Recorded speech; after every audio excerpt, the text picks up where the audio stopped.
राजस्थान महिला कांग्रेस की प्रदेशाध्यक्ष सारिका चौधरी नारी न्याय शक्ति सम्मान कार्यक्रम के शुभारंभ पर एक दिवसीय यात्रा पर अजमेर पहुंची। पुष्कर रोड स्थित सेंचुरी स्कूल में प्रियंका चौधरी के नेतृत्व में भव्य कार्यक्रम का आयोजन किया गया, जहां नारी न्याय शक्ति सम्मान समारोह का शुभारंभ राजस्थान महिला कांग्रेस की प्रदेशाध्यक्ष सारिका चौधरी ने किया। अतिथियों का माला पहनाकर स्वागत किया गया। जहां मीडिया से बातचीत के दौरान सारिका चौधरी ने कहा कि राजस्थान महिला कांग्रेस की प्रदेशाध्यक्ष बनने के बाद गंगा जमुना तहजीबी धरती अजमेर में पहली बार आगमन का सौभाग्य प्राप्त हुआ है, जिसके लिए सारिका ने आयोजकों का आभार व्यक्त किया। सारिका ने कहा कि आज के कार्यक्रम के तहत राष्ट्रीय स्तर से चलाई जा रही मुहिम को गति देते हुए महिलाओं के लिए 33% आरक्षण की मांग की जा रही है। वहीं विपक्ष पर निशाना साधते हुए कहा कि बैसाखी की सरकार बेटी बचाओ बेटी पढ़ाओ के वादे कर रहे हैं, पर महिलाओं के 33% आरक्षण पर बात नहीं की जा रही। महिलाओं के उत्थान के लिए राष्ट्रीय अध्यक्ष अलका लांबा के नेतृत्व में इसके लिए लगातार प्रयास किए जा रहे हैं। इसके लिए आने वाले दिनों में जंतर मंतर पर घेराव किया जाएगा और सरकार से महिलाओं के लिए 33% के आरक्षण की मांग की जाएगी। इसी श्रृंखला में आज अजमेर नारी न्याय शक्ति सम्मान कार्यक्रम का आयोजन किया गया, जिसमें ग्रामीण क्षेत्र व शहरी क्षेत्र की महिलाओं ने हिस्सा लिया। सारिका ने कहा कि महिलाओं के इस कार्यक्रम में भागीदारी निश्चित तौर पर आने वाले दिनों में संगठन को मजबूती प्रदान करेगी। देश के वर्तमान हालातों के प्रश्न का जवाब देते हुए कहा कि आज बेरोजगारी, नारी न्याय, किसानों व युवाओं के उत्थान के विषय पर चर्चा नहीं की जा रही है, परंतु सरकार अनगढ़ विषयों पर बातचीत कर मुख्य विषयों से देश की जनता को भटका रही है। कांग्रेसी नेता राहुल गांधी जातीय जनगणना के मुद्दे को संसद में उठा रहे हैं, जिस पर सरकार को ध्यान देना चाहिए और साथ ही महिलाओं के 33% आरक्षण के मुद्दे पर भी सरकार को मंथन करना चाहिए। इसी को लेकर आज ये कार्यक्रम आयोजित हुआ। वहीं दूसरी ओर प्रियंका चौधरी ने बताया कि लोकसभा और विधानसभाओं में 33% महिला आरक्षण को तत्काल लागू करने की मांग के साथ प्रदेश भर में महिलाओं पर हो रहे अत्याचारों और महिलाओं को आत्मनिर्भर बनाने के साथ साथ महिलाओं को जागरूक करने के उद्देश्य से प्रदेश भर में नारी न्याय शक्ति सम्मान समारोह आयोजित किए जा रहे हैं। जो मुहिम की आप बात करें, उसके जो मुझे यहाँ बुलाया गया, सबसे पहले तो मैं आपके माध्यम से उन सबको बहुत धन्यवाद देती हूँ, अजमेर की और मेरी खासकर इस महिला शक्ति को, जिन्होंने इतने स्नेह से दिल खोल करके दोनों बाहें फैला करके मेरा स्वागत किया। उसके लिए आप सबका सबसे पहले बहुत बहुत धन्यवाद। देखिए, मुहिम जो है वो तो आपसे और हमसे छुपी नहीं है। मुहिम हमारी लड़ाई है 33% आरक्षण की, और ये आरक्षण की जो लड़ाई जो हमने आधी पार कर ली थी, और ये जो बैसाखी की सरकार है, गठबंधन की सरकार है, जुमलों की सरकार है, वो क्यों बेटी बचाओ बेटी पढ़ाओ का सिर्फ नारा दे रहे हैं, लेकिन महिलाओं को जो 33% आरक्षण की मांग जो कांग्रेस पार्टी ने राज्यसभा में पास करा लिया था, उसको क्यों सिर्फ 24 के इलेक्शन से जस्ट पहले उसको एक और जुमला इन्होंने छोड़ दिया और उसको पास करा के हमने इसको विधेयक को पास कर दिया, लेकिन सेंसस के बाद में इसको लागू करेंगे। तो मैं और आदरणीय अलका लांबा जी, हमारी राष्ट्रीय अध्यक्षा के नेतृत्व में पूरे देश में महिला कांग्रेस इस प्रोटेस्ट में है और हम संघर्ष करते रहेंगे।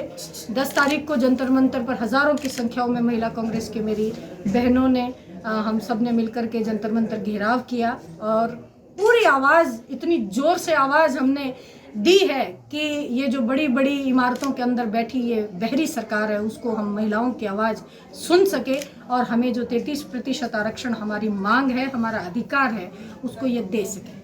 तो उसी श्रृंखला में आज ये अजमेर में पहला कार्यक्रम हमारा नारी न्याय 33% आरक्षण का कार्यक्रम आज हमने यहाँ पर सेंचुरी स्कूल में, ये जिसकी डायरेक्टर प्रियंका जी चौधरी हैं, इनके यहाँ पर हमने किया और बहुत अच्छा यहाँ आकर के हमें लगा। महिलाओं का, पूरे अजमेर की ग्रामीण और शहरी परिवेश की महिलाएं आई, उन्होंने इतना दिल खोल करके हमें सुना, हमारा स्वागत किया और निश्चित रूप से उनका जो सहयोग हमें मिला है, वो भविष्य में भी जो आंदोलन हमें करने हैं उसमें महिला कांग्रेस की ताकत वो बनेगी, ऐसा मेरा मानना है। देश के इस वक्त जो हालात, देखिए, देश के हालात जो चल रहे हैं वो निश्चित रूप से इस देश के बारे में बहुत चिंताजनक है कि देश किधर जा रहा है। जहां बात रोजगार की होनी चाहिए थी, जहां बात नारी न्याय की होनी चाहिए थी, जहां बात किसानों की होनी चाहिए थी, जहां बात युवाओं की होनी चाहिए थी, वहाँ इस तरीके के अनर्गल मुद्दे उठा करके लोगों का ध्यान इस तरफ से भटकाया जा रहा है। क्योंकि जब भी कभी किसानों की मांग आती है तो ये कोई आईफा अवार्ड ले आते हैं, कभी ये कोई बड़े आयोजन इस तरीके के G20 करवाने लग जाते हैं। तो ये इनका पूरा कोशिश जो रहती है वो सिर्फ और सिर्फ इस देश के जो मुद्दे हैं, जो वास्तव में मुद्दे हैं, जो हमारे नेता आदरणीय राहुल गांधी जी उठा रहे हैं कि रोज़गार दीजिए, युवाओं के बारे में सोचिए, एजुकेशन स्ट्रक्चर को सुधारिए, महिलाओं के बारे में सोचिए, और ख़ासकर जो सबसे इम्पॉर्टेंट है कि जिसकी जितनी हिस्सेदारी, जिसकी जितनी भागीदारी उसकी उतनी हिस्सेदारी। तो जातीय जनगणना की जो मांग राहुल गांधी जी उठा रहे हैं, ये देश उसको ये इस देश की बहुत बड़ी ज़रूरत है। क्योंकि जब तक जातीय जनगणना नहीं होगी, जब तक हमें ये पता नहीं लगेगा कि किसकी कितनी यहाँ पर हिस्सेदारी है, तब तक उसकी भागीदारी सुनिश्चित नहीं की जा सकती। और ये सरकारें इसीलिए इन जो मुद्दे हैं इस देश के, उनसे ध्यान भटकाने के लिए कभी ये धर्म की बात लाते हैं, कभी ये रंग की बात लाते हैं, कभी ये मंगलसूत्र की बात लाते हैं। तो ये इन सरकारों का काम है। लेकिन कांग्रेस पार्टी का काम, हमारे नेताओं का काम, चाहे वो आदरणीय राहुल गांधी जी हैं, आदरणीय खड़गे जी हैं, सोनिया जी हैं, प्रियंका जी हैं, और हमारी महिला कांग्रेस की राष्ट्रीय अध्यक्षा आदरणीय अलका लांबा जी हैं, उन सब का काम यही है कि पूरे देश में हम इस देश की जनता के मुद्दों को पुरजोर तरीके से उठाएं और मजबूर करें इस सरकार। नमस्कार, मैं director Priyanka Chaudhary, century school. आज हमने पहली बार नवनियुक्त सारिका चौधरी जी, स्टेट प्रेसिडेंट महिला कांग्रेस को आमंत्रित किया और नारी न्याय के लिए जो हमने सम्मान समारोह रखा, उसका आगाज़ आज यहीं से किया है। आज हमने नींव रखी है पूरे राजस्थान में हल्ला बोल के लिए, जो हमें न्याय मिलना चाहिए, जो हमारे पे अत्याचार हो रहे हैं, जो हमें सुरक्षा मिलनी चाहिए, वो हमारे उसके लिए आज हमने नारी न्याय के लिए यहाँ बीज डाल दिया है। अजमेर शहर के द्वारा नारी सम्मान, आज हमको 33% जो बिल पास किया है पर लागू नहीं करा है, अब हम हल्ला बोलेगा, पूरा राजस्थान हल्ला बोलेगा। अजमेर से चालू करके हम पूरे राजस्थान में इसकी लहर ले जाएंगे, हल्ला बोलेंगे कि हमको 33% दिया जाए न्याय के लिए। जब हम आप पुरुषों, आदमी, मर्द जात की माताएं हैं, बहनें हैं, बेटियां हैं, तो फिर हम क्यों नहीं करें? हमको भी तो हक मिलना चाहिए। हम आज यह भाषण दे रहे हैं, कहीं कितने बच्चों के आज उनको लूटा जाता है, उनके लिए हम आरक्षण नहीं लेंगे, उनके लिए हम हल्ला नहीं बोलेंगे, उनको हम न्याय नहीं मिलाएंगे। हम ये न्याय के लिए कर रहे हैं। आज जो न्याय यात्रा शुरू गई है, न्याय शक्ति यात्रा राजस्थान की अजमेर सेंचुरी स्कूल प्रांगण से शुरू करी गई है। इसका बीज आज हमने सेंचुरी स्कूल प्रांगण में रखा है, अजमेर से जो चालू करे हैं हमने। हमको नारी न्याय चाहिए। हम ये नहीं कह रहे कि हमको दबाया जा रहा है, पर हमारे को न्याय दिया जाए। 30% आरक्षण की चल रही है, जो हमारे लिए बिल पास हो गया कि 33% हमको मिलना चाहिए। लागू क्यों नहीं करा जा रहा? लागू करें, हमको भी मौका दें, हमको भी बताने दें कि हमारे में घर संभालने का कैलिबर है तो देश संभालने का कैलिबर भी है, स्टेट संभालने का कैलिबर भी है। हमको हमारे कैलिबर इस्तेमाल करने दिया जाए। इस कार्यक्रम में सारे अजमेर के दिग्गज शामिल थे, दिग्गज औरतें शामिल थी, दिग्गज पदाधिकारी शामिल थे। जैसे सबसे पहले तो सारिका जी, जिनको कोई हमको डेजिग्नेशन देने की जरूरत थी, उनको मिल चुका है। सारिका चौधरी जी, स्टेट प्रेसिडेंट महिला कांग्रेस, नसीम अख्तर जी, रेणुका जी, डेयरी अध्यक्ष श्रीमान रामचंद्र चौधरी जी, मूली देवी जी, समस्त पदाधिकारी इसमें शामिल थे।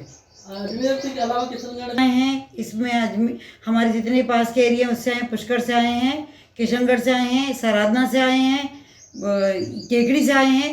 और अगला प्रोग्राम हम उसी की प्लानिंग करें कि जब यहाँ से चालू कर दिया आगाज़, तो हर 15 दिन में एक आगाज़ ऐसे चलता जाएगा, मुहिम चलती जाएगी, कारवां चलते जाएंगे और हम सब इकट्ठे होते जाएंगे। इसमें प्रदेश महिला कांग्रेस की अध्यक्षा बहन सारिका जी आई है।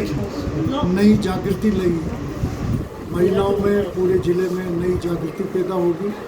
अगला इनका कार्यक्रम हम जो है मई के पहले सप्ताह में, अप्रैल के एंड में करेंगे।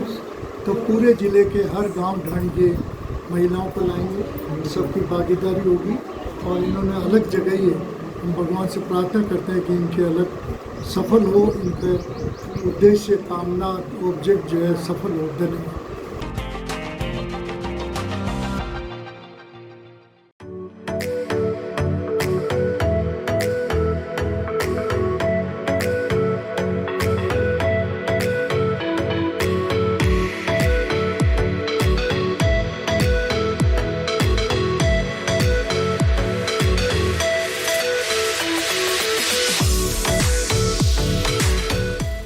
कैंसर बीमारी ही ऐसी है, चिंता तो होगी ना। लेकिन अब अपनी चिंता को बदलो विश्वास में, क्योंकि आदिनाथ कैंसर मेडिसिटी में है रेडियोथेरेपी, कीमोथेरेपी और कैंसर सर्जरी के उपचार के साथ आधुनिक सुविधाएं भी। विजिट करें आदिनाथ कैंसर मेडिसिटी एट चाची आवास अजमेर।